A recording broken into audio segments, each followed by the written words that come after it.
We on the podcast, baby. Club Talk.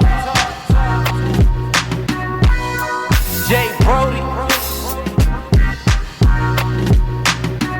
Yeah, baby, it's that Club Talk. Yeah, baby, it's that Club Talk. You're now listening to that Club Talk. And now, your host, Jay Brody. 1, 2, 1, 2, ha!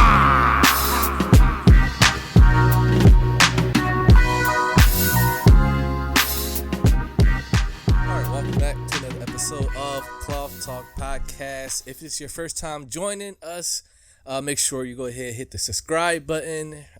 If you are watching on YouTube, go ahead and leave a comment, like, subscribe. If you are listening on iTunes, Spotify, Google Play, or any other iTunes app, make sure you go ahead and follow, leave me a rating and review so I can move up in the rankings. We'll greatly appreciate that. All right, now today I have a good buddy of mine who y'all know his offspring well. y'all seen his son on a previous episode, which we'll recap a little bit later. Dave Cook is here. Finally. We were talking about doing this for quite some time, but finally we got you here. It's been a while. You said you were a little nervous. Yeah, I was shitting bricks for a couple of days. You know. No reason to be nervous. What I do want to start off with is because I'm sure people are going to have the impression like, oh shit, that crazy white dude's dad, he's going to be just like him. Oh yeah, yeah. Give me a chance, people. Give me a chance. Right. Good. Don't kill him so fast. We haven't even got started yet. So I'm pretty sure by the end of this, they'll have a whole different perspective of you by the end of this. That's my goal. Hopefully that goes well. But to recap, episode, I believe it was number 21, Jake, aka Rex, was on, and he got on here and he stirred up a pot, boy. He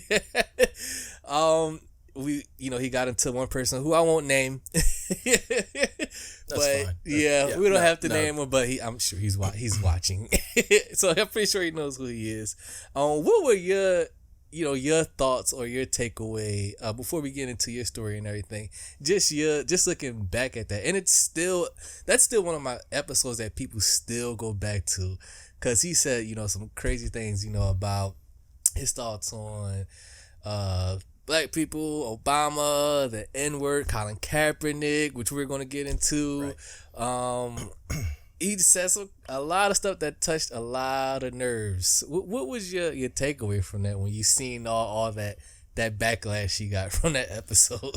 What did you think? I mean, I saw it and I just went, brave man. I must say. I mean, that's a lot of courage to come on the platform and just put it all out there. And well, one of the things I told him when he was growing up was, if you have your views, stick by it. Yeah. All right. Don't let anybody just don't do the peer pressure thing. Really, you think that?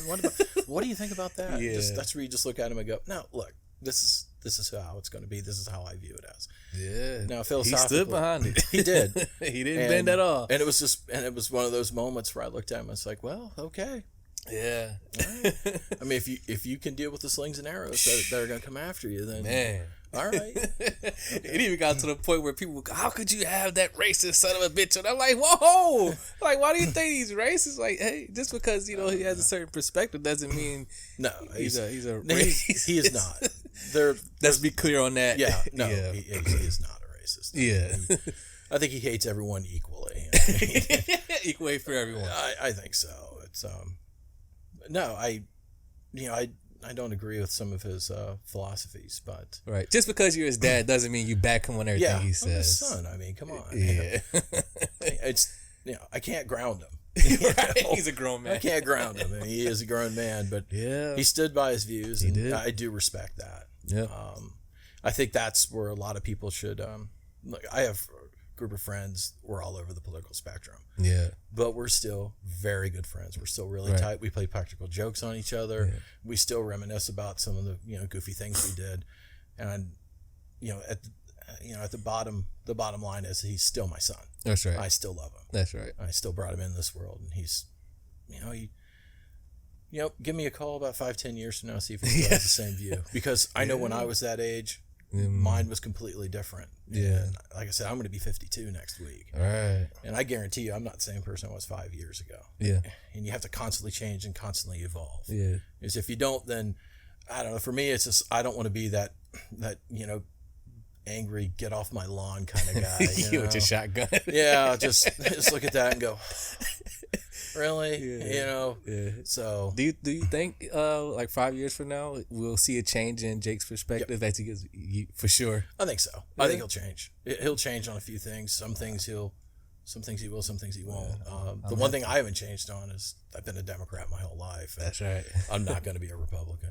You just won't do it. No, like even Antifa's out there showing their ass, and and the PC crowd and stuff like that. I still identify myself more with that than the religious right. I can't deal with religious right. I just look at them and go, oh man. No, these people think that like Christ was an American that spoke English and had blonde hair and blue eyes, and I was like, no, that's Thor. That's Thor. And they think Jimmy Carter's going to hell for giving away the Panama Canal. Like, this is the kind of stuff I have to. You just listen to it, and you just kind of go, no, Mike Pence, it doesn't work that way. It's just nauseating. That it's just like, well, I find how much more could I just listen to? Well, I mean, it upsets me too. It's like the whole pray the gay away people. Oh my goodness! And it's just like look, it's already a screwed up world sometimes, and just because you're gay doesn't make you a bad person. Yeah. Being a New England Patriots fan makes you a bad person. No, but that's it's already hard enough. Yeah. And then as you've grown up as a kid, and I think it's worse now. Growing up, I think now it's worse. From back when you was coming up, bullying and everything. I think it's worse because social media. Social media just makes it worse. Oh man, you know what? That just made me think about like where I wanted to start it with you. Sure. Is like your beginning stages, because I had on here, because I remember when we were working at said job, which we won't name. Right. You're telling me, I just remember the stories you were telling me, how you were coming up and how rough of a time you had it. It was difficult, and just your transformation to, if you were watching on YouTube, how you see him right now. I remember you showed me a picture of you back in your track running days at high school. It's like you just completely not even recognizable. Yeah, I weighed like $120. Yeah, but so you come from Marysville, yeah? Oh yeah, Marysville, and the name of the high school you went to was what? Marysville High School. Marysville High School. Yeah. Can you just share like not all the stories you shared with me, but some of the things you went through? Because it just blew my mind. Like, holy shit, this you went through a lot. Because like when we see you now, it's like you didn't go through that. No, the hell you didn't. No, I got. Look at you. I mean, I got picked on. I got picked on a lot. Because you said you were 125. You saw that picture. I was like, wow, he wasn't lying. Yeah. Because we'll see you today, and you wouldn't even think that. No. And I came from just my mother was just righteous white trash. I mean, goodness. like, and she's not a good person. Yeah. We still don't talk. Like, unfortunately, the last time I saw her, I had a younger brother commit suicide, and. How old was he at the time when he, passed? I want to say 36, 37. Okay. And so I was at the funeral, and I was there to say goodbye, and I didn't want to talk to her. Like the whole time, wow. I kept thinking man, I just really want to drop you, but I just can't do it. All right. We don't get along. She's not a good person. She didn't even want me in the Army. Right. And I was 17 when I graduated. So for this whole time period, she was like, you should take the track scholarship. You should go here. You should go to Baldwin-Wallace. And if you're really good, I'll permit you to join the National Guard. It's like, or I could just go into the Army and never listen to you again. Dang, you really hated your mom that much? Wow. Hate's a pretty strong word. Okay. Yeah, I mean, it really Dislike. is. Intensely. Intensely. I have zero respect for it. Here's the funny thing. You know, they say when you get older, okay? Yeah. And you think, God, my parents were just a bunch of stark raving idiots, right? Yeah. And then the older you get, you realize, oh, you know, look, they were struggling. I get it. And I understand. No, the older I got, the more I was just like, you were just shooting webs of stupid at me so much. You know, I couldn't get a job because she'd take the money from me. Jeez. She wouldn't let me get a driver's license. She wouldn't let me do any of that. Like, I just thought, well, what do you want me to do? Take a big wheel in? Right. And I had a good group of friends. They were really solid. And they take me everywhere. And it was like the running joke for the longest time. Now, when we go see them, I'm like, get in the car, I'll drive. So it's pretty funny. But look, it was hard. Wow. What made things worse is that, you know, she was arrested for prostitution. Wow. And it was on television. It was on television. Really? You see her getting pulled out. Jeez. And you see her getting pulled out. And like everybody saw that. And, this is all while you're in high school? oh, yeah. And so. Goodness. And my brother is just one of these obnoxious assholes. Not the one who. Oh, there was another one. Yeah. And so everybody just assumed that I was like him. And so the sins that he did were brought upon me. And because I didn't have, you know, the right parents, everyone thought that, well, he's going to be, you know, just as bad. Yeah, of course he's going to be just like his brother. Well, you know, my father, you know, we get along. There's a. Was he present? No, he never showed up. I respect him. He has a solid work ethic. The guy is just, you know, he has a solid, but he just wasn't there. He, you know, and apparently he went into this one restaurant where the guy who was there, he said, well, my son just retired from the Army. And he said, well, I thought he'd be in jail by now. And I just thought, damn. Son of a bitch, really? Goodness. Really? And I looked at him like, really? You were the vice principal that was drunk all the time, and you're casting the stone at me. So, yeah, I don't do well when I go back home. When's the last time you've been back? I actually went back last month. Oh, okay. But it was just pretty much, you know, a couple friends there. It's kind of now, like when I went back home, it was like I was looking for the fight. Like, do you remember me? I remember you telling me this. Like you said, if you ever go back, your goal is to crush every single one of them. That's what I wanted to do. I wanted to do that. But look at me now. Well, and then I realized, oh, wait, I did. I spent 20 years. Yeah. I defended your right to be a dumbass. Yeah. And I'm coming back here. Like, look, I have two words for my hometown. I call it a cultural void. Cultural void. Oh yeah, there's no bookstores. There's no bookstores in the county. Not a bookstore anywhere. We'd have to drive to Columbus or Dublin to get like books when we were kids. Yeah. And I just sat there and I was just like, now I just look at it as, you know, I don't want to. I just like, God, just leave me alone. Yeah. Just leave me alone. You know, the whole, well, you know, thank you for your service. Shut up. You don't want to hear none of that. Well, I think my attitude is, are they being nice because I'm a little bit bigger? No. That's right. Or are they just being nice because they genuinely are impressed with the fact that I beat the numbers? Yeah. So I don't know, and I don't really care to know. I'm just like,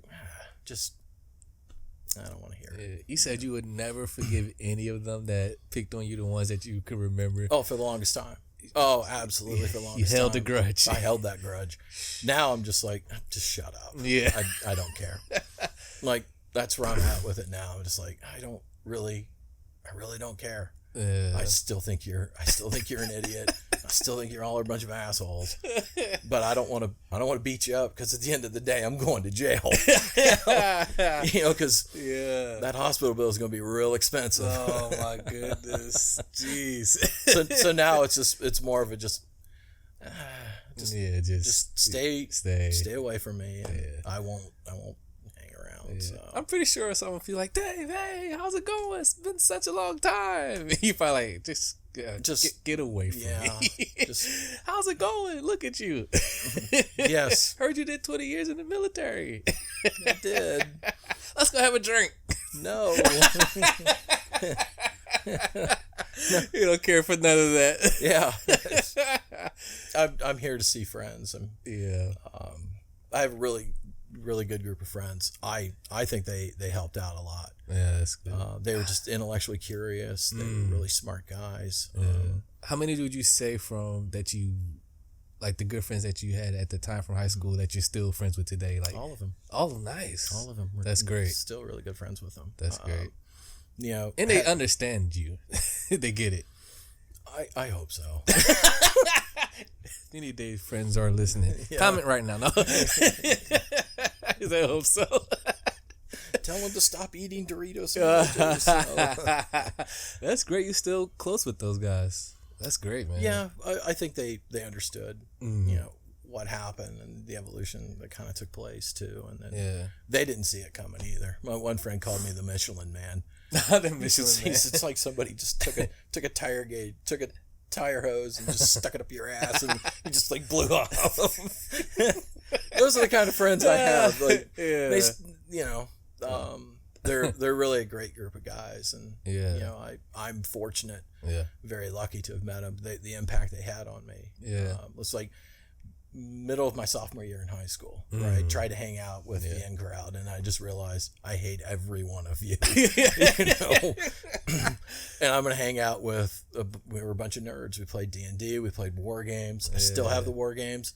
I can't set them up anymore because I have 2 cats, and I even knocked to pieces. I had this map set up one time on the counters, and the calico cat Callie, she just tilted her head like a pug, and I go, "Oh God, here it comes! So don't you do it! Don't you do it!" Knock them all over. Knocked it on the ground. So. But I'm lucky to have those kind of friends. Yeah, you had the record right for your track for quite some time. I remember you telling me before. Yeah. Well, it finally fell a few years back. Yeah. How long did your record stand? I think like 20, 25 years. Wow. I was like, why did it take so long?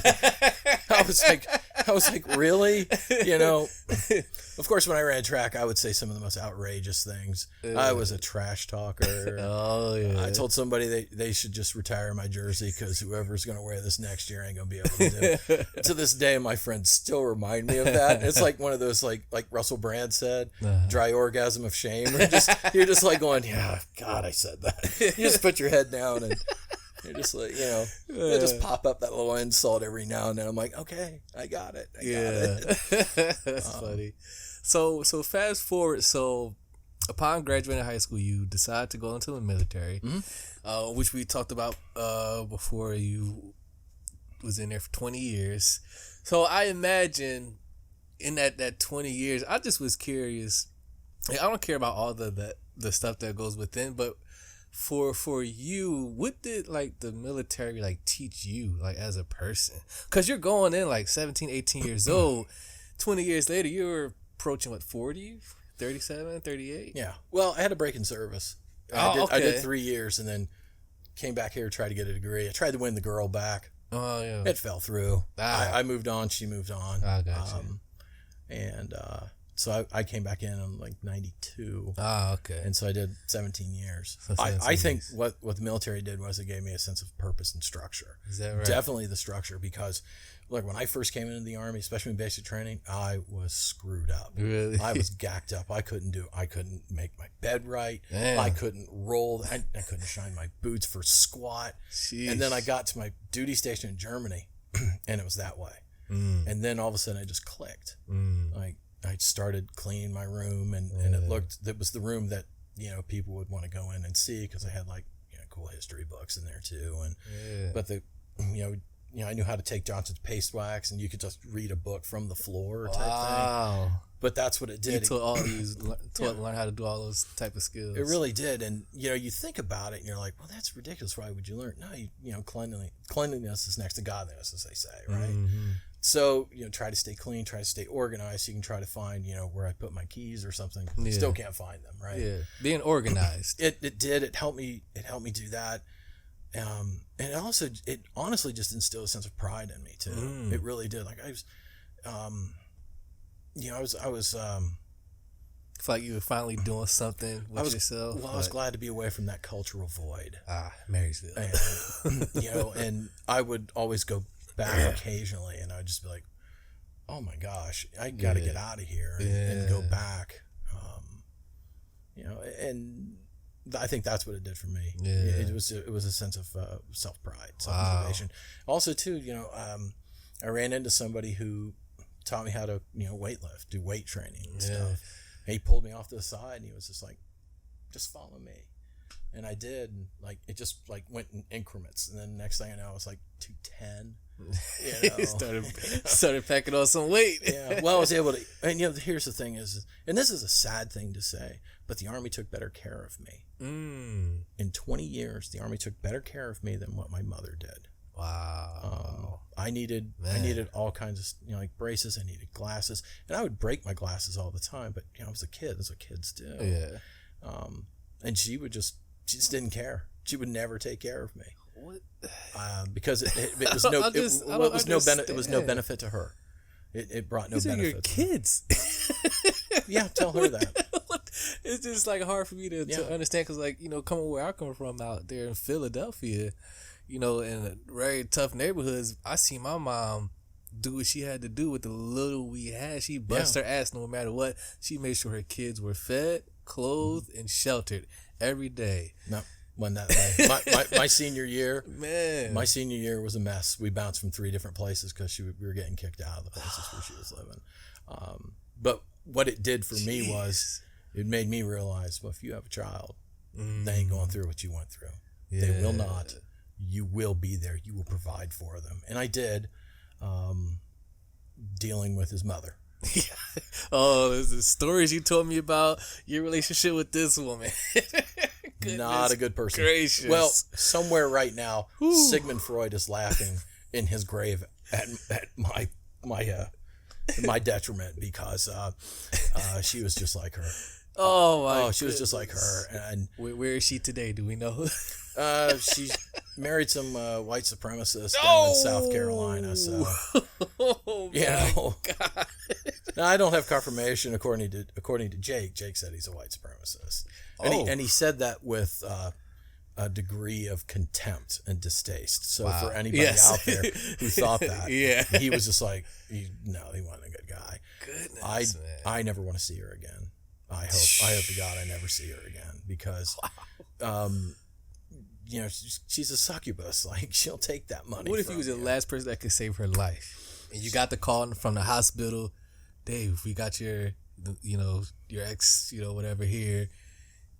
It's an emergency. You need to get down here now. Would you go? Great question. And this save is what her I would life, say. Dave. This is what I would say. Yes, I'll do it. Aha! Now, when her life gets saved and she's in the recovery room, I'll turn and look at her and go, "You're welcome," and walk away and never see her again. Wow.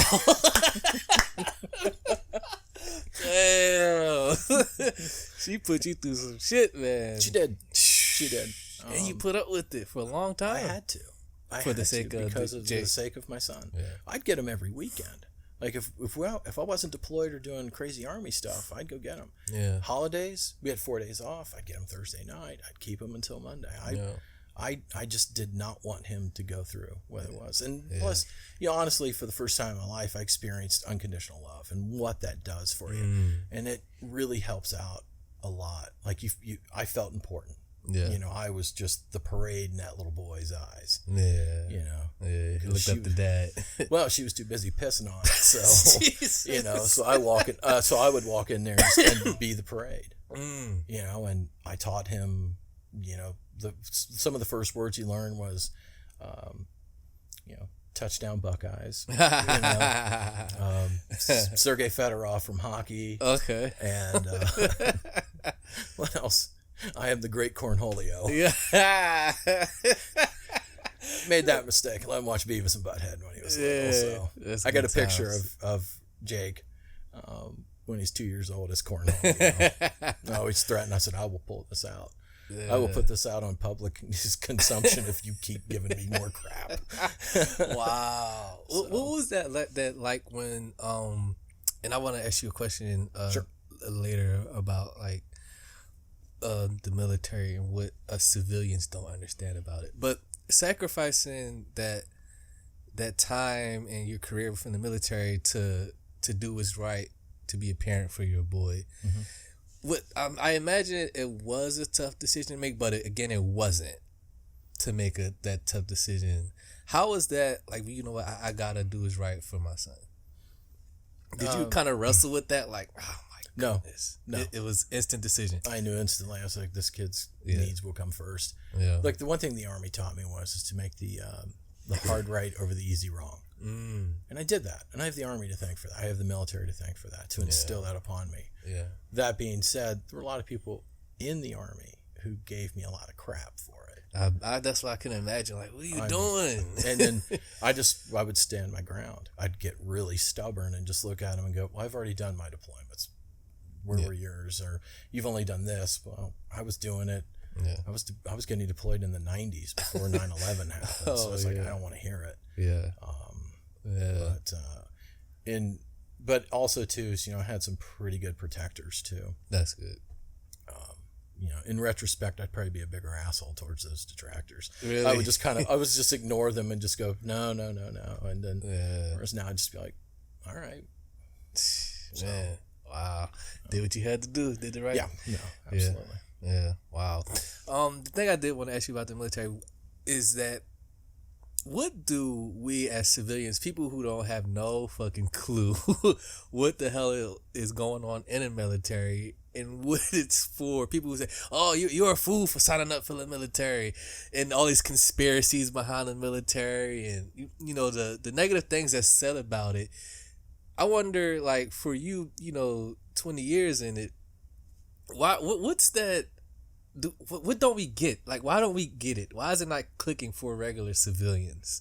Because it seems like we have this oppression, like, oh, you're going to go die for a country that doesn't love you. You're going to go fight for a fight that's not your fight. You're fighting a war for, a country that doesn't give a fuck about you. And all this stuff that comes along with it, and all that rhetoric. I just wonder, because you said you done it with pride. You're proud of what you done serving the country. Well, it took a while for me to get to that point. Yeah, it wasn't always like that. Like, yeah, I'm proud to. No, there was some bitterness when I retired. Yeah, and I'm coming up on my 10th year of retirement. Yeah, and it's just been a fight not to be incredibly bitter. Now, the first few years when I got out, I felt that way. Yeah, and we're missing a lot. You fight for the the person to your left and your right. And I've met some, like I said, I met a commanding officer where he'd cuss you out one moment and then drop like a really heavy duty line from the Meditations of Marcus Aurelius. And he was just a very good man. Like, to this day, he was a fantastic leader and a good person. I don't know. Because I don't want to, no, it's okay, and no, these are legitimate questions that people. Because people would ask 2 seconds, I wouldn't not dare speak on something I have no experience in. Like, it's not my place. Yeah, but it's also I don't know what it's like. Yeah, but it's also ask questions. Exactly. Just ask questions. Educate people. And just do that. Yeah. I think for me it was just very simple, just for the people to the left and right of me, make sure they get back home. And I'm still friends with a lot of these guys on Facebook and social media. We still talk every now and then. And it's, I think you have to, I don't know, I mean, look, at the same time, I don't expect the civilian world to throw out a red carpet and give me everything that I want. I get it. Because look, you got bills to pay, you got mouths to feed, there are kids you're bringing up as well. Right. So I don't expect this whole, you can drive my car, you can do this and that, you can have everything you want. That's not it. Just the realization that we've got some people still overseas. That's fine, and that's fine. If you just come over and just say, hey, I hope you guys make it back in one piece. Hey, this is for the people that are out there right now. Hey, I hope you make it back. Just the real simple, basic stuff. You don't have to have. It doesn't have to be elaborate. You don't have to have a parade or anything. No, absolutely not. Get up. Just stop. It's like Wayne's World. We're not worthy. I'm just like, actually, you are. It was, and it was a privilege, and it still is. I consider it now, a privilege to have defended the country like I did for people, even people who detract and say these things. That's what I'm saying. It's I'm okay with that. I'm just like, no, I get it. Like, you motherfucker, you have no idea. No, and they don't. How dare you speak like that? But you don't focus on that. Just focus on the people who do respect it and do have the reverence and respect for it too. But at the same time, I also realize that I'm not going to get everything I want. I come out in a civilian where I'm going to have to fight hard, just like everybody else, to get up there. And I get it. I understand. But look, the way I did it was completely different. Like a lot of retirees stick around a military base. Right. I haven't stepped foot on a military base in 7 years. Do you care to go back? Not really. No, not really. I mean, how could you just end it, just cut it off, just like done? It seems like you just once you're done, that's it, done. Well, after I got back from Iraq, I was just like, I got to get out of this. Like, really? Like all of a sudden, it was like an intellectual renaissance for me, where all of a sudden I started reading a lot more. Like I always read, but there was nothing. By the way, specific. Dave's book collection is crazy. It's I got a lot. I had a chance to get a small glimpse of it, but man, but go on. Yeah, I had a Nissan Xterra, and it took me 3 trips to just get all the books to the house. So. And Jake just looked at me and said, "Dad, you're on your own." I just looked at him. I was like, "Son, I understand." Yeah, just a quick. How many books would you say you have? Like, I don't keep count. I just I just got a couple in the mail yesterday, a couple of days ago. Still ordering books. I still do. I try to keep it down a little bit. But it's Amazon.com's fault because they're so doggone cheap. I've got Amazon Prime, of course, and I just look at them going, "You leave me no choice."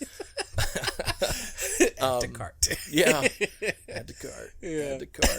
And then Verizon doesn't help because I get discounts. Oh, dude. And then I got like a $10 discount. I'm like, well, I got to spend it. Let's grab a book. But I got back from Iraq and I couldn't. I just really started hating the military right then and there. Like it was a real difficult time for me because my son came to live with me. Yeah. And there were a couple people that I went to Iraq with that just wouldn't let it go. And, and he got mad at me one day and I made fun of him for being short. He comes in, he's like, "Well, it's good to see you here." I was like, "Well, I don't complain when you're always late to the chocolate factory." Oh, and he just gave me this scrunched up look and, but I think also too was, I went to school at Ohio State very briefly when I tried to win the girl back in the late 80s, early 90s. Yeah. And I always wanted to come back to finish up and get my degree at Ohio State. Yeah. So that started weighing in on my head. I was just like, when I retire, I'm gonna go back. I'm gonna try to finish up and get it. Yeah. If worse comes to worse, I could just, get a bunch of friends together and start my own fraternity like they did in the movie Old School. That's right. Yeah. Whole new regime coming. Just looking for an old Navy guy. I'll call you Blue. No, I wanted to come back. It was just something. It was like, finish what you started. The potential was always there. Yeah. But it was difficult to try to study in high school when there was no sanctuary for me. I would go home and my mom would just blast me for you're so why can't you be like your brother? You're so stupid. I just don't understand. Like my handwriting is very small and very neat, and she ripped on me for that. She goes, "Well, that's a sign of insecurity." And I just looked at her and went, "Coming from you, really?" Man. Like she was just really mean about things. She only saw me run once. She only came to one of your events. Oh yeah, and she bitched about something. Did you ever figure out why your mother was like that? Like, what was she? Obviously, she's a troubled woman. She's going through. Sound like she's going through something. Yes and no. Like, what? Yes, I think about it for about 10 seconds and then I'll go. Because you just can't just be like that. Yeah, like something had to happen. Well, it reversed for me with Jacob. When he was born, I was just like, no. Yeah, I'm going to be there. I'm going to be there. In that cycle. Yeah. I just imagine what was she going through? I don't know. To just be like that. Well, she was 16 when I was born, so I guess we're supposed to feel sorry for her because she's young. And I just looked at her like, no. Yeah. And she's a very vain person. Maybe she felt like her life was cut short because when you guys came along. Well, that's not my fault. Yeah. There are ways to handle that. Now, that's a really insensitive thing to say. Yeah. It is, but here come the woman comments, "That motherfucker don't know what it's like." And you know what? You're trying to have a baby at 16. Well, no, and they're right. They truly are right. But I know this: when my son was born, I got back from Somalia, And I looked at him and I said, I'm done drinking. I stopped going out. Wow. I didn't go to the clubs anymore. I went to the club 3 years later, and everything had changed. And I just walked in going, the hell am I? So I just stick to the sports bars. But he made me grow up, is what he did. I think that when you have children, you do one of two things. You either progress and you become a very responsible adult. I have to put these things away now. I had a huge comic book collection. I got rid of them because, diapers are expensive. Yeah. And he's outgrowing clothes in 3 months. So I stopped doing that. And I started focusing on him. Whereas there are some people. A lot of people can't do that, though. Well, there are a lot of people who will regress. And they just become worse. They become worse than the kids. Yeah. And they just go, well, I remember I used to go to the clubs all the time. I had such a great time. It's like, you keep saying it, you might believe it. But there's, no, you gotta get that out of your system. And I got it out of my system. And I said, well, I'm going to be there for him. That's right. So, and his mother was the opposite. She got worse. Oh, she got resentful. Well, 4 kids from 4 different men will do that to you. Yeah. That'll do it. Wow. So you are the middle from your other brothers? I am the oldest. You're the old. That's right. I am the rebel. I was the rebel. You're the oldest. So where are your other 2 brothers? My brother lives in. I have one. He's the actual brother. He lives in New Albany with his wife. New Albany. Okay. He's got 2 kids. Doing pretty well for himself. I hope so. Yeah. I hope so. We're not friends, but at the same time, we're not enemies. It's just this. Don't talk much. We had a conversation shortly after my brother's suicide, and we kind of saw where we were coming. We both made blanket apologies for what we did, and that's it. Yeah. And it's nothing against him. I just don't want to see him, and he it's nothing against him. I don't think. I'm just like. Everything I wonder, call him up. Well, see him but look, I hope he's doing well. Yeah. I hope he's doing well. No bad words to the guy. No, none whatsoever. He's a really smart guy. That's good. He had to cope in his own way, and I coped in my own way of dealing with her mother. So, and I have a sister, half sister, and she lives with my mother. Lives with her. Oh, really? Oh, yeah. Wow. He said, "Trust me." I had a brief conversation with her, and I was just like, "No." Yeah. It was shortly after our brother passed away, and she goes, "Well, now we can set aside differences, and we can come together." I was just going to mention that because, when tragedy in a family happens, it normally draws a family closer. When something like event like that happens, normally, fuck all the bullshit. We're family. But it didn't seem like that happened. I want an apology. I demand an apology. I've always come out halfway. Yeah. And with her, you have to fall on your sword. And if you don't fall on your sword for her, she holds that against you. So I'm like, well, that's your fault. That's your problem, not mine. Yeah. And she said, I told my sister, I said, well, I want an apology. She goes, well, that's not going to happen. I went, well, I guess we're just going to have an impasse now, aren't we? She just was stunned and walked away. I was just like, that's what I want right now. I know I'll never get it, but that's okay. Yeah. That's okay. I've for some reason in the last few years, I just made peace with it and just said, all right, well, this is the hand that's been dealt. Okay, fine. Yeah. But going back to once again, very fortunate to have friends that got it. They understood. They met her. Yeah. And look, she said a few things to me at the funeral, and the classic defensive posture with someone is always like this. For me, it's not. That's me. I'm just thinking. I'm usually just thinking. Yeah. And my son noticed that when he was younger. I said, well, how can you tell when I'm mad? He goes, when your hands go on your hips and you lean forward. And apparently I did that to her. My hands just went on my hips and I leaned forward.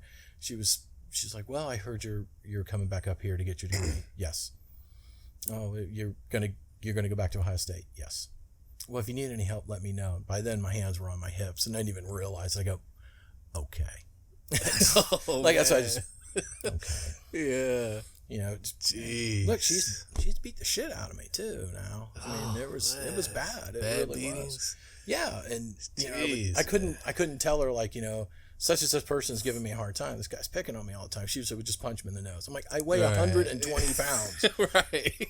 How am I going? This guy plays football. Yeah. You know, this guy plays football, and I'm going to hit him. Right. That's not how this works Right. in this cultural void. Yeah. And I keep saying that over and over again because that town really is a cultural void. Oh man, Marysville. Yeah. Yeah. How big is it? I Marysville. think it's about a little bit over 10,000 people now. Real small. Yeah. It was even more. It was smaller and more podunk when I was growing up in the 80s. Just Yeah. I wanted to go back to what you said about like now, like in today's world, we're in 2019 going to 2020. You were saying earlier it's completely different for the youth coming up today when you were coming up because of this age of like social media, the internet, everything's online. Everybody got some fucking opinion. and it's public. You can create your own platform. Everybody got something to say about something. yeah, yeah. I don't know. I think if Jake were, let's say, 10 or 11 years old now, Yeah. I would not permit him on social media until he was 18. Is that right? Yeah, I mean, just the degree of viciousness with these kids. There's no filter. There's no filter. And you can't, like, Kids commit suicide and kill themselves over it. precisely. And then you got the parents that are probably egging their kid on, too. You got some really dumb parents that are going, yeah, I'd tell them this, you know? And I just wouldn't do it. I have a real simple rule when it comes to social media, and that is if I print it, I'll say it to your face. And I don't think you see too many people doing that. You got that keyboard courage out there. Oh yeah. You know, I'm out here, and I'm out here in, let's say, Oregon or Florida, and I'm popping this stuff off to this kid that's living in Illinois. Oh yeah. You know, nobody's coming to my house. You Right.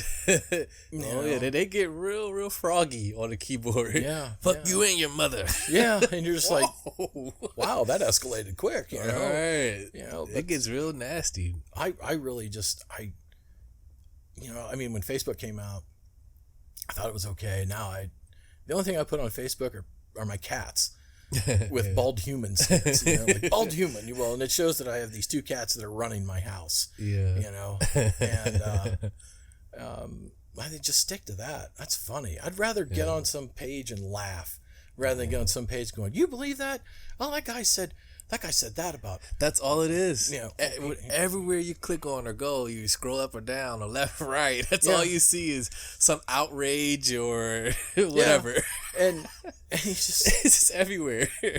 like, it's always been there, but you have social media, so guess what? It's like blowing up in your face. Oh, and a couple times, like, just no, no. It's just so nauseating. Yeah, It's like, I don't oh my like it. God. I really don't. That's why, like I said, I just stick to cats putting bald human skits. You know, it shows that they run. Like I said, they run my house. That's you know? right. And I'll come up with some crazy stuff about that too. And I just refer to it as the Chronicles of the Bald Human. And somebody said I should start a blog on it. And I'm like, maybe I should. Oh wow. But then again, you know, you're putting yourself out there. Yeah, you are. And then you've got some moron. Yep. Just like, it's like the South Park episode where you find out it's but Kyle's dad is doing all the trash talking, and yeah, it's I think it's sad. yeah, that internet is a cesspool, man. Yeah, I mean, look, if you're writing a paper, great, find some research stuff, you know. Yeah. But for the other stuff, I think it's awful. Yeah. I just think it's god awful, and you got to learn to, and that's another coping mechanism that's now added with the kids that are growing up today. I never had to worry about that. Yeah. Kids today now, well, what if fuckface says this about me and makes fun of this and that? You got to cope on that. Right. Actually, You know, you have to just sit there, and as a parent, you have to go, look, just listen. Yeah. Listen, you're going to graduate from high school, and 5 years from now, nobody's going to give a damn what was said or what was done. And that social pecking order that you think exists now, yeah, when you're gone and you leave the town, they'll still think it exists. Yeah. But we all know it doesn't. Yeah. You know? Oh man, I'm so glad you said that. That's actually a perfect segue to our next. Let's talk politics. All right. Let's get into it. All right. Geez, I don't know where. I got a lot of stuff on here, like as far as like politics. I don't know where. Well, I guess fuck it. Let's start there. Trump gets reelected. Yes. No. No. Oh. No. Who's going to defeat him? Any the dem- almighty Trump. Anybody that has a D. The big bully. Anybody that has a D beside it. And anyone. well, any one of those candidates. Look, I was part of the problem in 2016. Okay, right. I didn't vote for Hillary Clinton. I voted for Gary Johnson, the libertarian, because there's just something so fundamentally evil about Hillary Clinton. I just didn't like her. I didn't trust her. And look, in 2008, nobody voted for her. They went with a one-term senator, wasn't even in, named Barack Hussein Obama. And he won not once, but twice. Yeah. But there was a lot of Democrats in 2016 sat out. A lot of them were millennials because they were really pissed off at the boomers and what's going on. I'm in that pool. Yeah, I was too. Yeah. Well, I'm Gen X. So my Gen X. advice to millennials are very, very simple. If you think the boomers... Yeah, speak to us. If you think that the boomers are screwed up now, you should have dealt with them when they were at least they weren't your parents. You know, 'cause we have to hear it all the time. We have to hear it. Jake's grandmother on the mother's side. I can't talk to her anymore. Why? I can't because she's on the phone and she just says, well, you know, he's a Muslim. Obama was a Muslim and he hated America. Goodness. I told her, I go, that is the most patently absurd thing I've ever heard anyone say. Well, he was dressed up like a Muslim. I said, you know, I wore it dressed up like a Muslim. when he was in Indonesia. And I told her this. I said, you know, I went to Iraq and I wore an Arab headdress. Doesn't make me a Muslim. Right. I said, you know, if you went outside the country maybe and visited other places and cultures, you would probably do the same thing. Yeah. You know the advantage you have though with your 20 years of being in the military is it allowed you to see and get exposed to so many different cultures and races and ethnicities and ways of living in different perspectives to where most of us who, you know, just stay in one town our whole lives, where all we see, we had that tunnel vision like, this is our perspective. That's it. One perspective. And that makes them hilariously sad, as Cat Williams would say. Yeah. I think it did. It helped me. It opened up my mind. I mean, there's just in the United States itself. Yeah. I think I developed a greater degree of empathy, and I think that's why I became a Democrat. And I just think you get by with a kind smile than a snide remark that, you know, Cadet Bonespurs does. You know, this is a degree of viciousness, and he's just, you know, but his base are old baby boomers, and they're going to die off in about the next 5 years. I mean, look, there are more millennials. There are more millennials now, and we're going to overtake them in 5 years. And I'm just telling you right now, Gen X, as somebody from Gen X, I am one shell-shocked individual for what the boomers have done. They were in the 70s, they were smoking weed, doing blow. Then the 80s hit, and they discovered Jesus. And then by the 90s, they're telling us, you know, that we're bad people and that we should worship Jesus this way. And and you're just like, I remember you 20 years, 30 years ago, you were, well, Jesus taught me how. And I was like, no, you didn't. Right. You just feel guilty. I found the Lord. Yeah, but they've managed to push the debt ceiling up to this ridiculous. I'm more worried about that. This whole that we're too big to fail is ridiculous. And this is not a Democrat solution or a Republican solution. This is an American solution, and both sides got to get together on it. You think that would ever happen though? It seems like it's just impossible that it would. It's just a lost cause now. Well, at this point, it seems like, to me, it is. There are certain issues that both sides don't agree on: abortion, gun control, immigration. Yeah, those are just some of the issues, right? But yet Congress still functions because there are some things that get pushed through. It's just the problem is the news media. News media loves conflict. Good old media. And I don't care who you are. Like I refuse to watch all of them. The only news media I watch is CBC. It's just up in Canada because they have laws saying that you can't say bullshit. You know, and if you are If you're a Republican, you will watch Fox News to reinforce your views. If you are a Democrat, you're going to watch MSNBC to reinforce your views. And that's the problem. Nobody wants a challenge because some of us are just freaking lazy. My goodness. I remember you saying, he said no one wants to educate themselves no more. Nobody does. I really struggle You're just with getting that spoon fed whatever the media says. Well, believe this. All Yeah. right, I'll believe it. Because this TV said I should. I don't care about Kim Kardashian's latest photo. I don't care. Does she pay my bills? That's top news. Yeah, and that's more important. I'm like, what about the people in the Bahamas whose houses have just been wrecked? Oh, no. Keeping up with the Kardashians is more important than that, sir. Celebrities. I don't know. I mean, Peaky Blinders' last season's coming out in October, so yeah. Yeah. But I think it's just, I think it's sad that where we're at with the political scene today. Oh, man.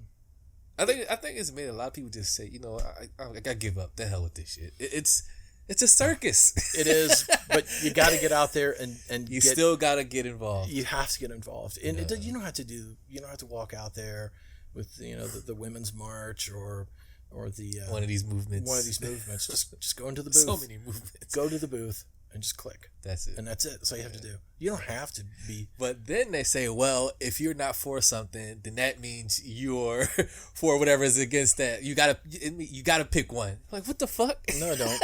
They made like you gotta pick one. No. If you're not for this, that means you're against it. Look, so you saying women can't have abortion rights? Remember that shit? Yeah. Well, ooh, that boy. I hate Antifa just as equally as I do like the white nationalist movement that goes on, because they both prescribe to violence as a solution, and violence should never be a solution to a political problem. You can actually sit down. Now I like it when Congress was a bunch of drunk idiots that they would pass out in a water fountain, but they got stuff done. And this whole what you said 20 years ago or what you put on Twitter 10 years ago, that is absurd. They come over in this whole the PC police saying, well, you said this 10 years ago. Man, I don't even remember what I said 10 hours ago. Yeah. I just look at them like, really? Yeah. And I think it's a shame. Just stop with that. You must have a dull, boring life if you want to go on Twitter and look at somebody's Twitter feeds from 10 years ago. Right. I just look at you and go, I truly feel sorry for you. How did you go dig that far? Yeah, you must have a terrible life. 10 years. Yeah, do you like you probably beat your dog, don't you? Oh God. Like, oh my gosh, your life is that miserable. I'm gonna find something on that son of a bitch. And that's how it is. You're going to find something on somebody. Nobody is pristine in this world. Like I said, oh my gosh, if I got held accountable for some of the things I said 20 years ago, I might be thrown in jail. Oh, I don't know. I don't know. Yeah. So yeah. But I think it'll get better. Yeah. But you are confident Trump will not get reelected. Democrat will take him out, defeat him. Well, he barely won in 3 states. The 3 states will make or break him. Yeah. Pennsylvania, Michigan, Wisconsin, judging by the 2018 midterm elections. There was a governor's race in all 3 states and the Democrats won. And look, he barely won those states by 10,000 votes. I'm not buying. Everybody's like, well, Hillary Clinton got more votes. That's like saying just because you get more hits in a baseball game means you're going to get more runs. It doesn't work that way. Yeah. Look, it's electoral college. It sucks. I get it. But give me a proposal. Yeah. How do you propose to fix it? Well, it just sucks. Right. Okay, I get it. What do you want? Yeah, we know that part. What is your proposal to fix it? Well, it's like the Republicans with Obamacare. We just want to get rid of it. We just have to get rid of it. Yeah, get rid of the whole thing. Well, then what's your solution to it? We just want to get rid of it. Right. We don't like it. That's all we know. Yeah. No plan of solution. Yeah. Yeah. But I feel confident. Yeah. What candidate do you like? Top 2, top 3 you really like out there as far as Democrats? I like Tulsi Gabbard a lot because she's not afraid to go on Fox News or the opposition. I respect that from her. Elizabeth Warren is very talented. She's extremely smart. I like to see how she's going to shake that whole Pocahontas thing. Like if she shakes it, that'll be some political savvy. I'm not feeling it with Joe Biden. I'm not feeling it with Bernie Sanders. I love Bernie's message. Feel the burn. But he's a baby boomer. And their time has come. I honestly feel their time has come. They're done. They did a great job. They did a great job at screwing this country up. Yeah. And too little, too late for Bernie.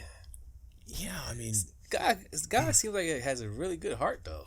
I like him. I think he's a decent, compassionate man, but not the one to get it done, though. And you have Joe Biden, and isn't he leading? He's right now? He's leading, and he's just a walking gaff machine after one after the other.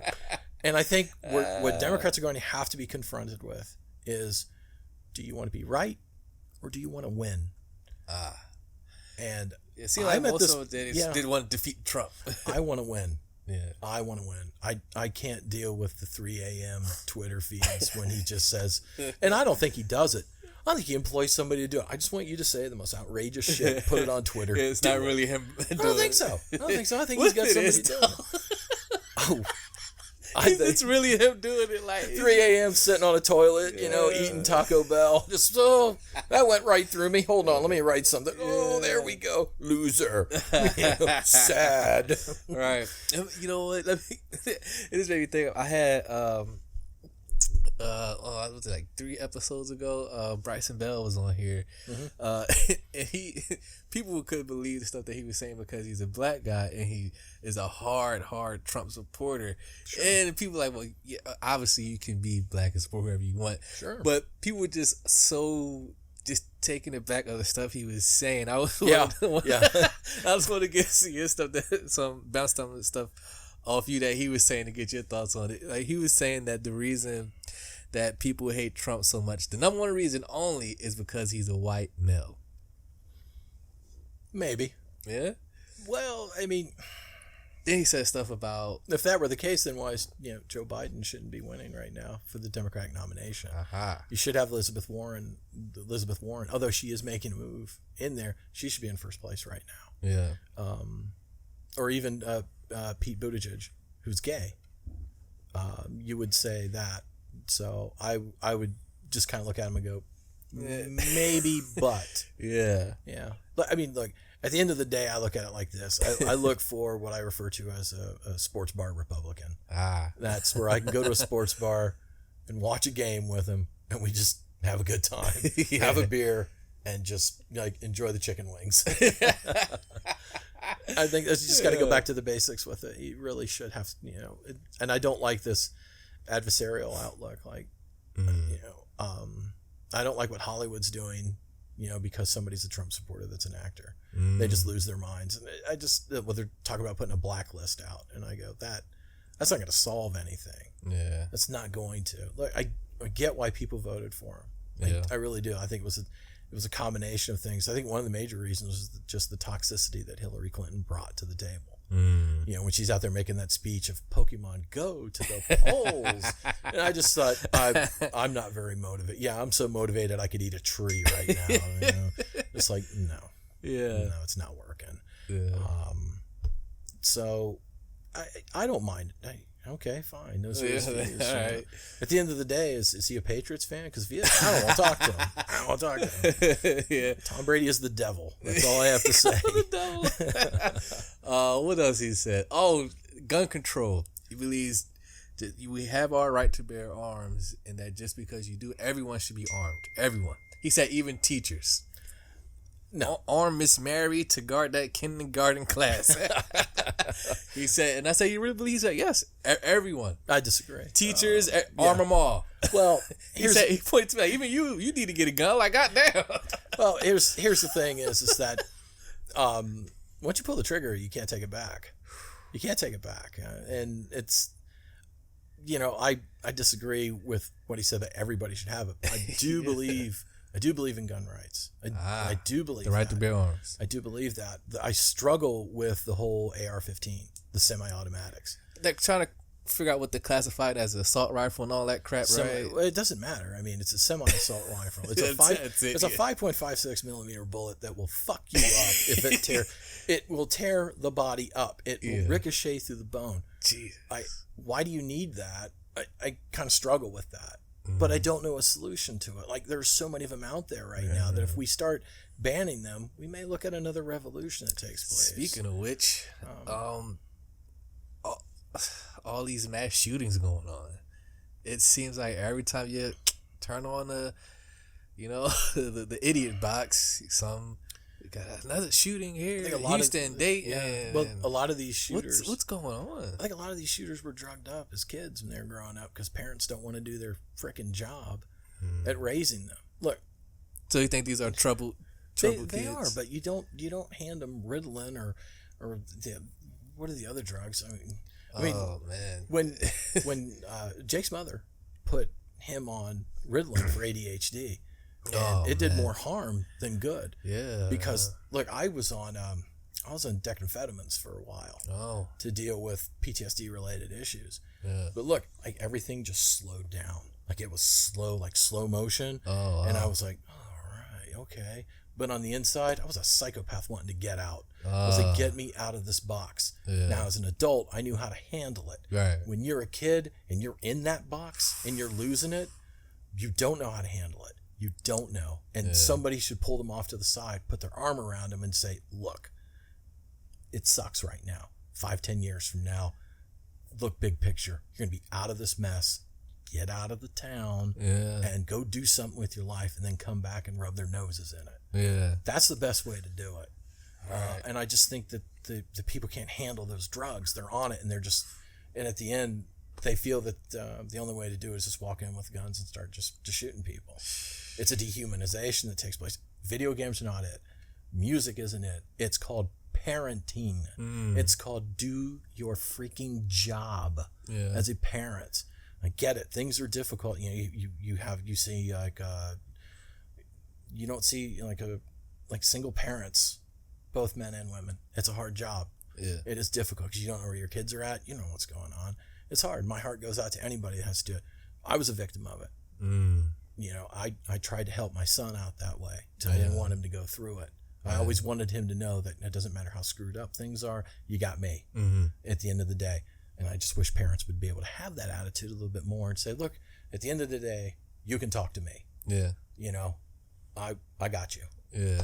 So, I'm not giving you drugs. Yeah. You know, I think that's parenting an issue. And drugs. Yeah. Essentially, like what I think it comes to, it's not like a gun issue, it's a mental issue. I think it is. It doesn't help when their guns are not bad, but well, I agree to that extent. Like you put it right here, it's not gonna hurt anybody. Yeah, but depending on how you use it. Yeah. Oh, the gun is bad. The car is bad. You smash into somebody. Yeah. Wipe out a whole bunch of people. And because you've been drinking. That's right. But I just I don't know. I believe that this is not an easy solution. I don't see how can you regulate it, because I don't know. I honestly just don't know. Because the story came out, well, he was a troubled kid, and you know, Hey, look, I was a troubled kid growing up. Yeah, I get it, and I just want to take out everybody. Well, there was never. They all have to pay. Yeah, well, there was never a moment for me. Did you ever think like they all have to pay? Fuck them all. I thought about it all the time. Fuck them all. They all have to pay. Look, every single one of you. What you think and what you do are two totally different animals. You didn't actually act on it. Yeah, like you just sit there. You're like, well, you know, I just wanted to get out of there, and then going back home. Like even now, I think it's fun that I'm crushing them. You know, hey, living well is the best revenge. Yeah. You know. But that took me a while to get to that point. That wasn't anything that I came up with when I was young. This was 20 years in the Army. This was life in detail and the experiences that I had. These kids don't have that, and they have to, and it's very difficult. Yeah, it really is. Look, when it comes to guns, my stepfather, God love him, he is 67. He's 67 years old, and he still puts the fear of God into me. Like, Wow. that's the respect I have for him. Look, if I went after him with like a hickory stick or a gun, I'd use the hickory stick, because if I shot him, it would just piss him off. I think I was in second or third grade, and I remember he brought me into his room, and he pulls out a pistol in his closet, and he says, "This is real. This will do damage, etc., etc." And he gave me a really good little speech, and he said, "If you ever want to fire it, let me know. We'll go out in the woods and we'll do that. But if I catch your ass in here, I will kill you." I was just like, I will beat your ass. And I was, hey, sometimes a little fear at parenting kind of works. Yeah. Like, if you touch this, you're going to regret it. Yeah. It seems like parenting has become like the parents are scared of the kids nowadays. It's like, let their kids run all over them. And yeah. I don't know. I had moments with him when he was growing up. But straighten him out a little bit. I didn't have to lay hands on him. Pretty fairly decent kid. I didn't have to. I mean, take a good look at me, man. If I connect, man, He'll obliterate and he him. just knew it. Like, a couple times, I just looked at him one day. I was like, "God damn, what the fuck am I telling you?" And he just like went, "Oh, oh." He understood. Like, okay, he's like, "All right, Dad's serious right. now." Didn't really have to discipline him like that. No. He picked up on it real early. Yeah. But once again, like, how do you parent today? Like, I don't know. I really don't know. How does an 18-year-old get his hands on a fucking assault rifle? And like, how are they getting these guns? Where are they getting these weapons from? Hey, that's why I only had walk into a hotel with a backpack and unload, put it together, and start going at it. Well, that's why I only had what one. The fuck? That's why I only had one kid. I was like, one's enough. Yeah. I'm good. Yeah, I'm good. No. It's like, how are they getting these? What the fuck? Like, anybody could buy a gun nowadays. You could just walk into a Walmart and just that's what cracks have at it. That's what cracks me up the most is you see these fat. Walmart just passed that they're not selling no more guns. Well, there's still going to be a ways. There's still no matter what. There's always a way around it. Look, I want to get a pistol, but I don't want to get an AR-15. I don't want to get a semi-automatic. What am I going to do with that? I tell you what, I make fun of people when I see them like doing that open carry and they just put it around there they're just fat as hell, out of shape, and I just look at them and go, "Look, fat boy, you won't last more than 5 seconds in a firefight. You will collapse from a heart attack." And you will run the opposite way like a fat kid heading towards an ice cream truck. I just make fun of them because that's that whole false bravado. Like, I'm a badass. No, you're not. You're a fat ass. Is what You're a fat ass. You're not a badass. You're a fat ass. I don't want to hear it. And I've done that before. I just laughed at the guy, and he goes, "You have a problem with this?" And I go, "Yeah, you're pretty funny." I was like, "You're pretty comical right now." So it's crazy, dude. People think you're. I remember you used to tell me people always used to think that you're a cop. The people still think you're a cop. You walk around like they kind of their demeanor changes. Like cops. Well, I mean, when I was going to school at Ohio State, I worked at the gym there, and I worked with the college students that were there. Really nice. It was kind of like a cross between Beverly Hills 90210 and Lord of the Flies. Like, you're just like, oh, God. But there are a couple I'm still really good friends with. They're good people. But I would get invited to a house party. And I was like, all right, yeah, it's a house party, whatever. And I would walk in and like half the people were like, "Oh, Dave, hey, what's going on?" The other half was like, "That guy's a cop." Right. Like, like this one guy said, according to the Supreme Court says you have to tell me if you're an undercover police officer. I said, "No, the Supreme Court never said that. But to satisfy your curiosity, I'm not a police officer." Right. I said, "Look, I'm a college student just like you. I just started a little later in life." That's so funny. College students they think he's a cop. Like, it's a cop. Yeah. That's hysterical. Let's switch gears a little bit. Let's get into some good old race relation talk. Okay. Your man Jay-Z. That's my boy. We were talking about this off air before we started recording, that you're disappointed in this move with him and how it relates to the Colin Kaepernick thing that was going on. I wasn't disappointed. Kaepernick got schooled. Yeah. Oh yeah. He felt like he burned him. He did. He burned him. Jay-Z first and foremost is an entertainer, whose wife is like she's like future ex-wife material. I mean, she's like just below Salma Hayek, which is my future ex-wife. Okay. But, it's like when he's saying ain't no love in the heart of the city, respect the game. And that was the game.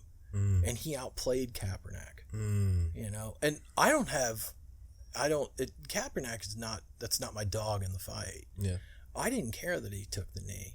I'm okay with it. Where I had the problem Apparently everybody else did. Well, because a lot of them... And they would assume that you would probably have the biggest problem, being your military background, that you would have the biggest problem with it. Not really. Not really. He's disrespecting the flag in our country. What he did was he took a knee for a legitimate cause. It was that I can be in a car, get pulled over by a police officer. I don't have to worry about it. Tell Philando Castile that up in Minnesota.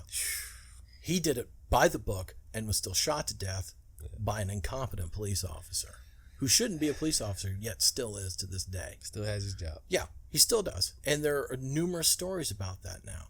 There are numerous stories about, having a cookout. And people are calling him up, going, there's a bunch of black guys over here. Oh, my God. Yeah. And it's sad. It's ridiculous. And that's what Kaepernick was trying to bring to light.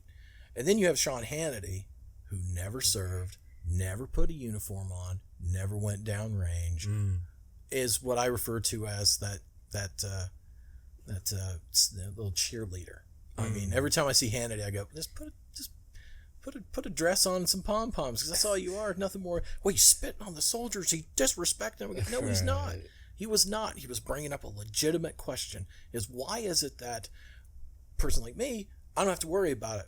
A person like you got to worry about it. And there are black parents who, is that cool to say? Yeah, cool. I always say that. I know some people kind I'm of cool with that. Okay. African American, black. Okay, but I prefer black. In the military, we'd always say that. Yeah. Black. And you have black parents out there now that have to have a talk with their kids on how to deal with police officers.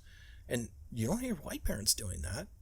So that's what Kaepernick was trying to bring to light, that got sabotaged by so-called patriot Americans, legit. Like, every time I hear somebody, I just laugh at them and just go, well, why didn't you serve? And like people who like hero worship John Wayne. John Wayne is the biggest pussy in the world. John Wayne is a pussy. Damn. His stuff is so weak. He never served. He did everything he could to get out of World War II. The good fight against, probably some of the most evil individuals you'll ever read about in history. Their atrocities are just, my God. Damn. The History Channel banks on it all the time. Between Hitler, aliens, and Pawn Stars. Yeah. But John Wayne never served. He did everything he could to try to get out of serving. So anybody who tells me John Wayne's a real hero, I just great American man, great American hero. I laughed at somebody once. I go, no, he's not. This shit's weak. He never served. Well, he had issues. Yeah, it's called being a coward. It's called a case of cowarditis. But no, going back to Kaepernick, in terms of that, I didn't have a problem. But he got schooled by Jay-Z in terms of it, in terms of a business deal. So, in essence, should Jay-Z have just stayed out of this? He's a businessman. Business move. Jay-Z is a businessman. This was a business move. So I look at it like that. Yeah. But at the same time, I look at Kaepernick going, look, I respect what you did. And a lot of people don't. I get it. I understand why you're doing it. But I owe that to being in the military.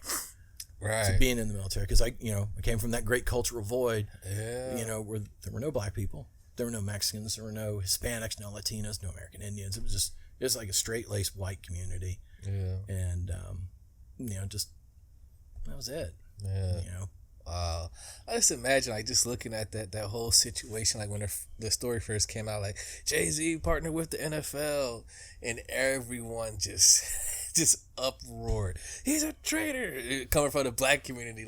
What the hell? You sided with the enemy.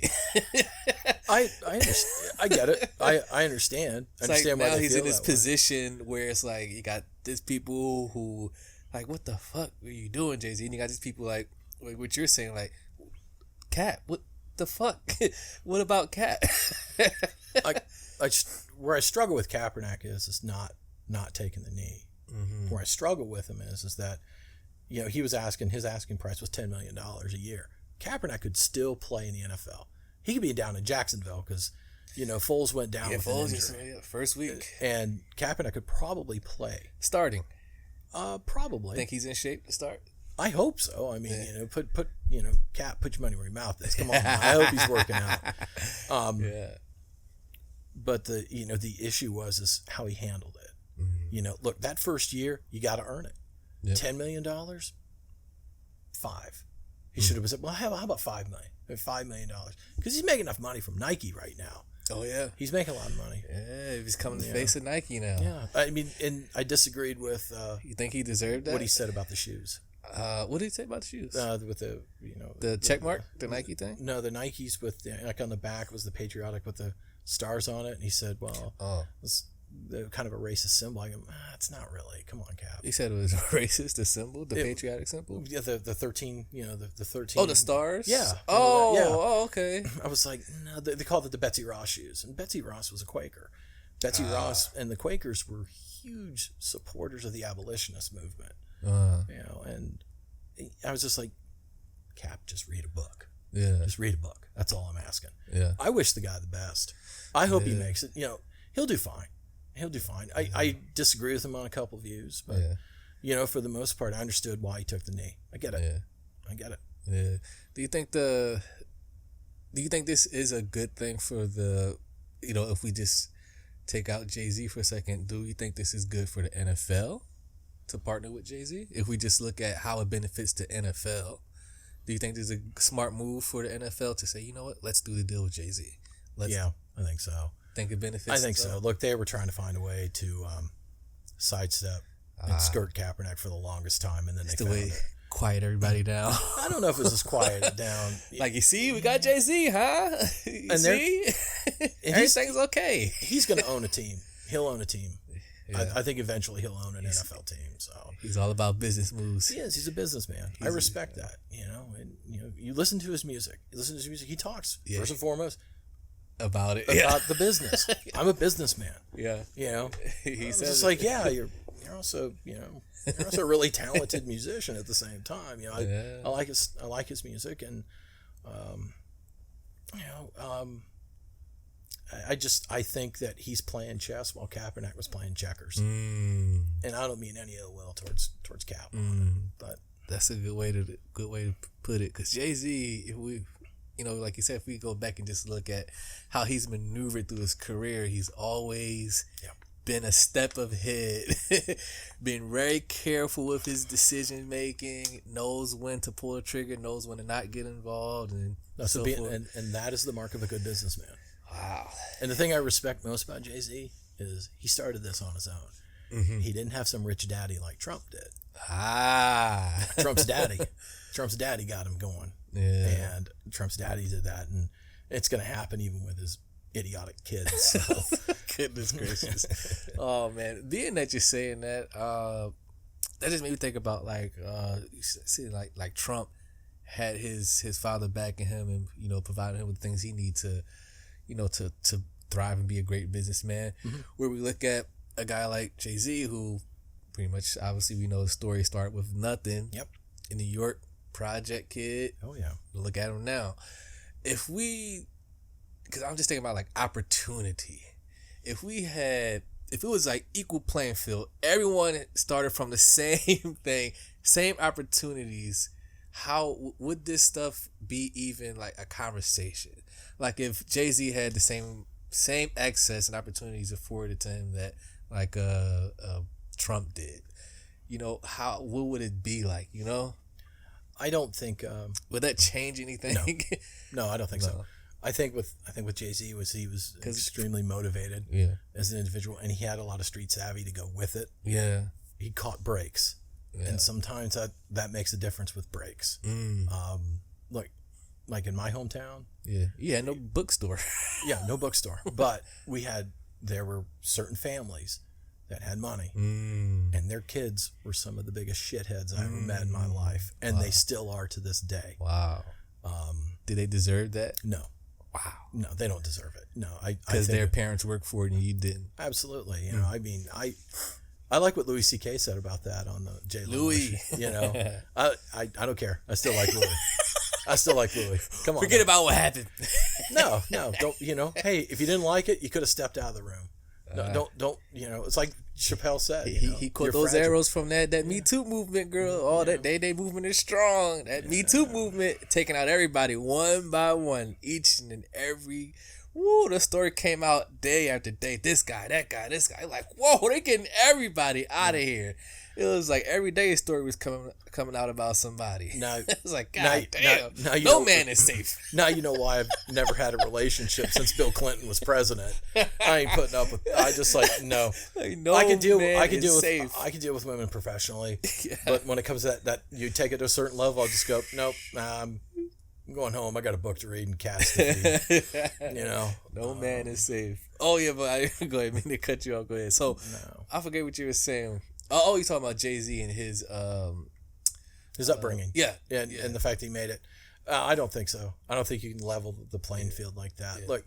Oh no, you were talking about the kids in your hometown, just being I guess like privileged from mom and dad's hard work. Yeah, and saying that this is not your work, you don't deserve this.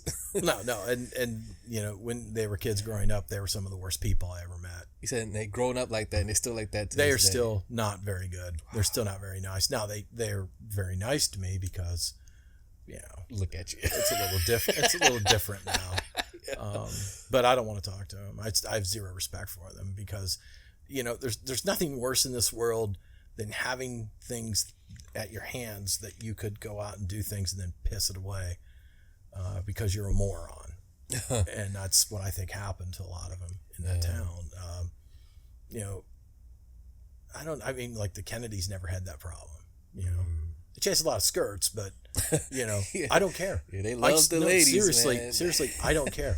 I didn't care about the little Trump's things with Stormy Daniels and all that. I don't care. I don't care. Yeah. I didn't care about Bill Clinton, what Bill Clinton did. I didn't care. Yeah. What you do when the door is closed, if it's consenting adults, I don't care. Mm-hmm. What are you going to do to fix the country? What are you going to do to help? Yeah. That's what I care about. Yeah. And I think that we're a little too puritanical when it comes to that kind of stuff. Yeah. Man, that's a tough pill to swallow, though. It's like, I don't know. Whatever happens, just mind your own damn business. Yeah, that's true. I don't know who it was that said I think my advice to millennials is stop snitching on people. I don't know. I think it was Kevin Hart that might have said that. Kevin Hart probably might have said for millennials, just really stop snitching. Yeah, that's the only problem I have with millennials. Stop snitching. Talk too damn much. Just it's just like, come on, we're all in this together, and you don't want to be together, because you had, I don't know. Yeah, there's always and that's such a touchy subject because you have these victims that come out and they tell their story like, I was a victim of such and such 20 years ago. And then there's more women that come out. Then they encourage the other women. Then before you know it, it's a whole gang of them. Well, there are some people who, like Harvey Weinstein. That guy was a pervert. Whew, Jeffrey Epstein. Man. And Jeffrey Epstein. That guy they were sick. They're sick in their head. And, Seth MacFarlane, when he made fun of Harvey Weinstein, where he was like, now you don't have to pretend to be friends with Harvey Weinstein. Like, they were taking shots at him early on. Kevin Spacey was that way. And that hurt because I love Kevin Spacey. I love him. There's guys you wouldn't even expect. It's like, Harvey Weinstein, I looked at and went, yeah, I could see that. Because I'm not surprised about that guy.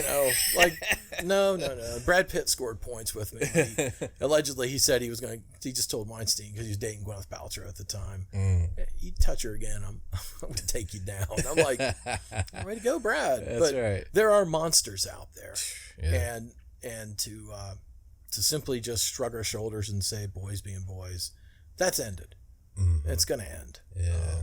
But at the same time, measure the responses out, and I'm not going to sit here and tell women, point the fingers at them, and because that goes back to, well, you shouldn't have worn the dress, right? You shouldn't have worn the dress. You shouldn't have done this. You shouldn't have done that. No, just, I don't know, have a conversation with your kid and say, don't hit them, don't rape them, don't sexually assault them. Mm-hmm. I said that, I had that conversation with my son very early on because I told him, I said, because if you do it, fucking beat your ass. And I was pretty serious about it. Like, just don't do that. Yeah. Now, like, I admit my personal life is deeply dysfunctional, but at the same time, I know what right and wrong is. Yeah. And, it's a slippery slope, man. It's like a thin line you got to try to walk. It's like this is walking on eggshells. Well, this is new territory. This is new territory. Yeah. In a couple of years, they'll figure it out. Yeah. They'll just kind of go, well, but right now it's like the outrage culture is just going nuts. But here in a couple of years, they'll measure it and they'll figure it out. And,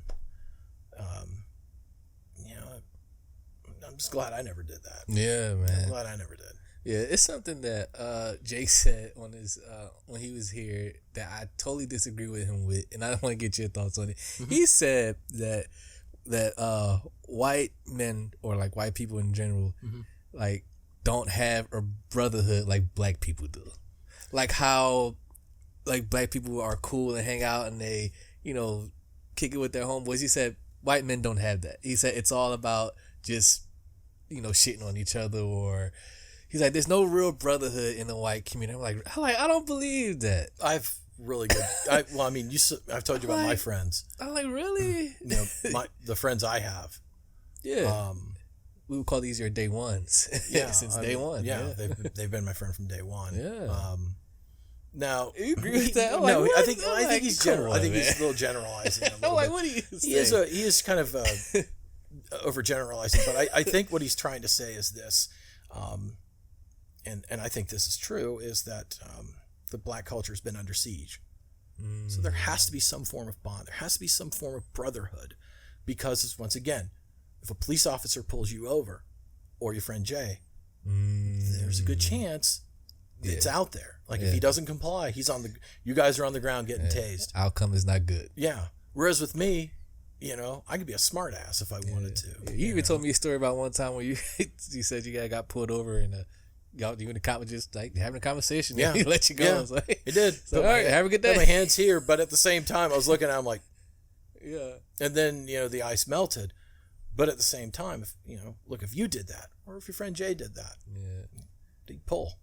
He would pull. So what Jake is trying to say there is that for the black community, we have no choice, but we have to. I agree. In that respect, I do. I think maybe that's what he was trying to say. Okay. I think maybe that's what he was trying to say. Okay. Because I think, there's, we'll get to that later. But, I agree with him to an extent. That's the extent where I agree with him on. But in terms of the other things, look, man, I got some great friends. And I've gone back to it, and I'll keep saying it over and over again. I was lucky.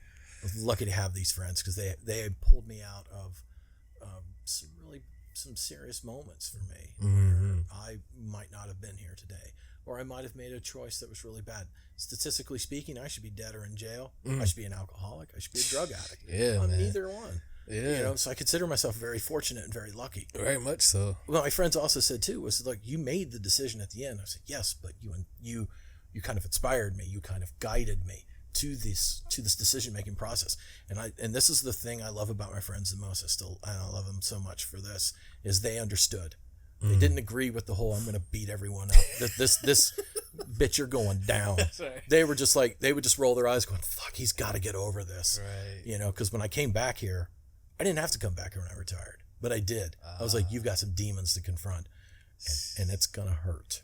They all going to feel the wrath of Dave. Well, it wasn't so much that. It was just the way to act. Because I don't, nowadays, I'm not that way. I'm just like, oh, God, just go away. Yeah. Whereas used to be, I was like, that's right. Do you remember when you did this? Yeah. But that took time. Yeah. You have to have that. But going back to what Jay said. Brotherhood thing. It has to, Yeah. Look, everybody wants to go into the barbershop. Good old barbershop talk. Everybody wants to go into the barbershop. Yeah. Even white people want to go into the barbershop. Oh, yeah? I think they do. Really? They do. For me, I saw Seth Rogen do it in there. And, I was impressed with that. Yeah. Look, I think we owe a lot to black culture in the United States. They started a whole genre of music, jazz. Miles Davis is a god. Miles Davis is a god.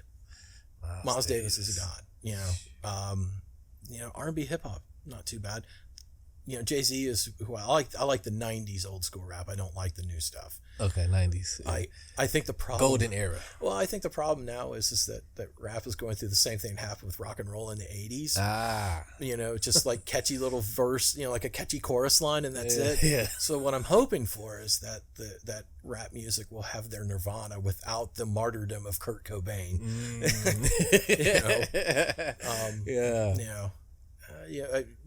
But we don't give enough credit there for it. I mean, the civil rights movement, in terms of that, look, Emmett Till.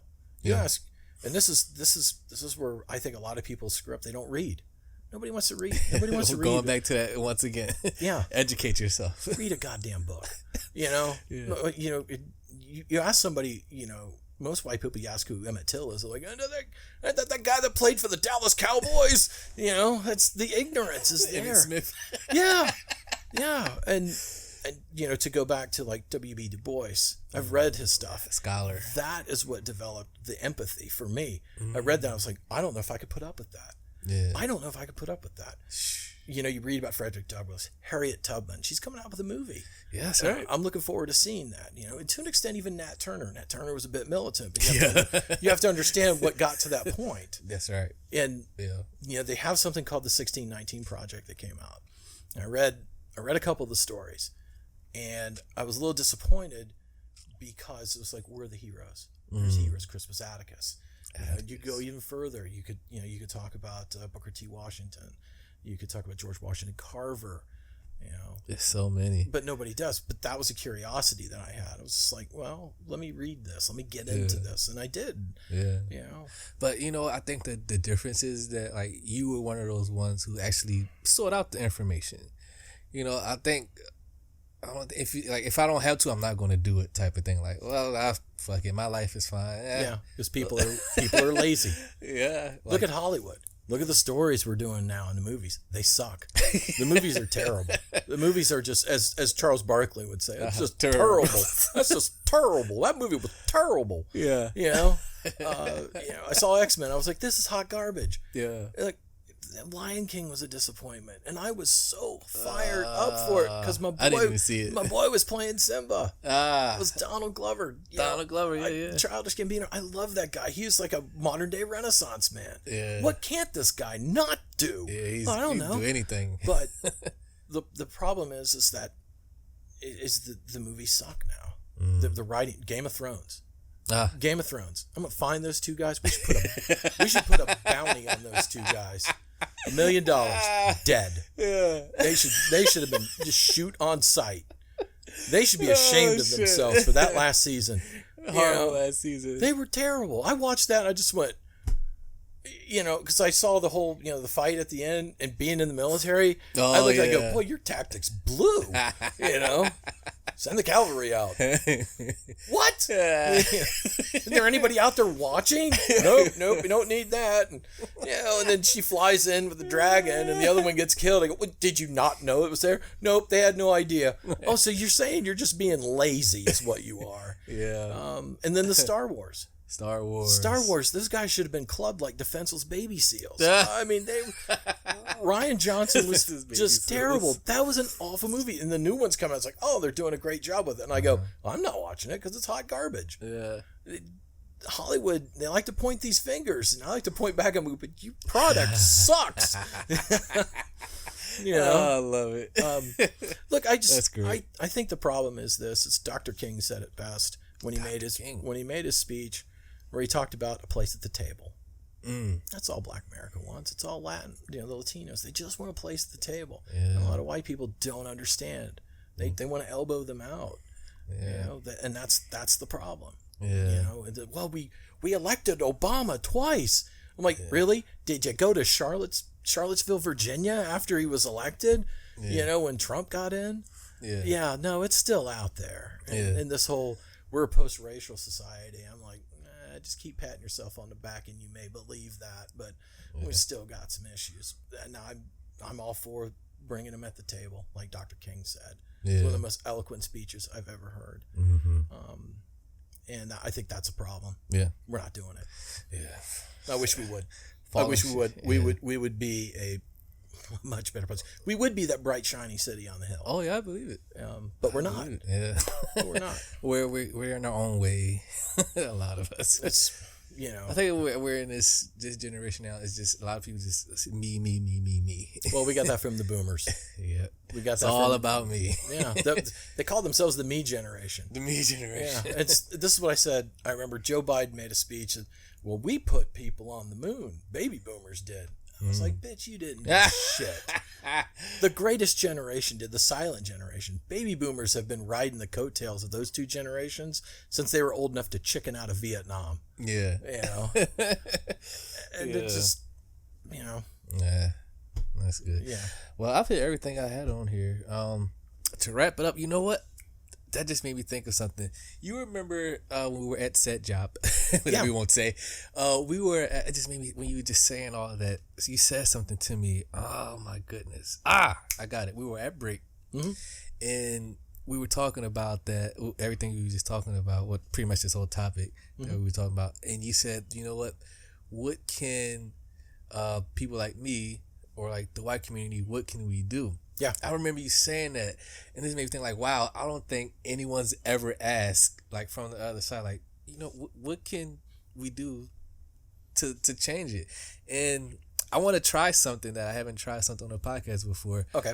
Let me make sure this camera is still recording though before I have you do it. What is it that I can do as a white American to try to make things better, more accepting for the black community in the United States, to feel accepted and to not feel so threatened all the time? Go. That's good. Right. Man. No, because I want to help. There we go. Yeah. Perfect. Any last words you want to say? Because I'm done, man. That's all I got for you. Hey, thank you for coming on No, your day finally. off. Yes, you finally. You could have been resting, but you came out. Oh no, I rested. I did. I just laid back. I was just like, oh my gosh, I'm so tired. 2 weeks straight working, and you know, my cats both laid down with me. Had Miles here and Callie here. I was just like, all right, this is fine. Yeah. You know, so, but yeah, it's it's good to be here. Right? Yeah, man, it's just fun. I'm glad we can make it happen finally. Yes. We did over maybe hour 40 minutes. Oh my gosh. Yeah. Wow.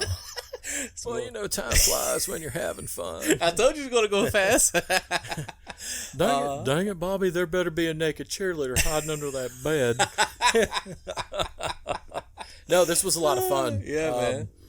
I really hope that I hope I'm not as controversial as the fruit of my loins. Oh, I'm pretty sure as people will have listened, like, well, he's not like his son. No. Like, you see.